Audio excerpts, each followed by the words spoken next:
ওমরার ইচ্ছায় টাকা জমা দিয়েছি, স্বামী মারা যাওয়া হচ্ছে না, টাকা জমা দেওয়ার কারণে কি ওমরা আবশ্যক হয়ে যাবে?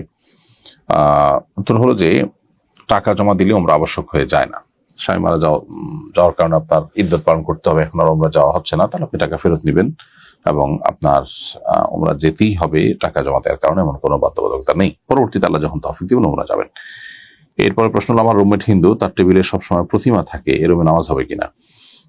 যেই কক্ষে প্রতিমা আছে সেখানে রহমতুল ফেরেশতা প্রবেশ করার কথা নয় হাদিসের আলোকে, বিধায় সেখানে নামাজ না পড়ে অন্য কোনো কক্ষে, করিডোরে বা অন্য কোনো জায়গায় নামাজ পড়া উচিত। যদি বিকল্প কোনো জায়গা না থাকে তাহলে এখানে নামাজ পড়লে আপনি কিবলামুখী হয়ে নামাজ পড়লে নামাজ আদায় হয়ে যাবে ইনশাআল্লাহ তাআলা।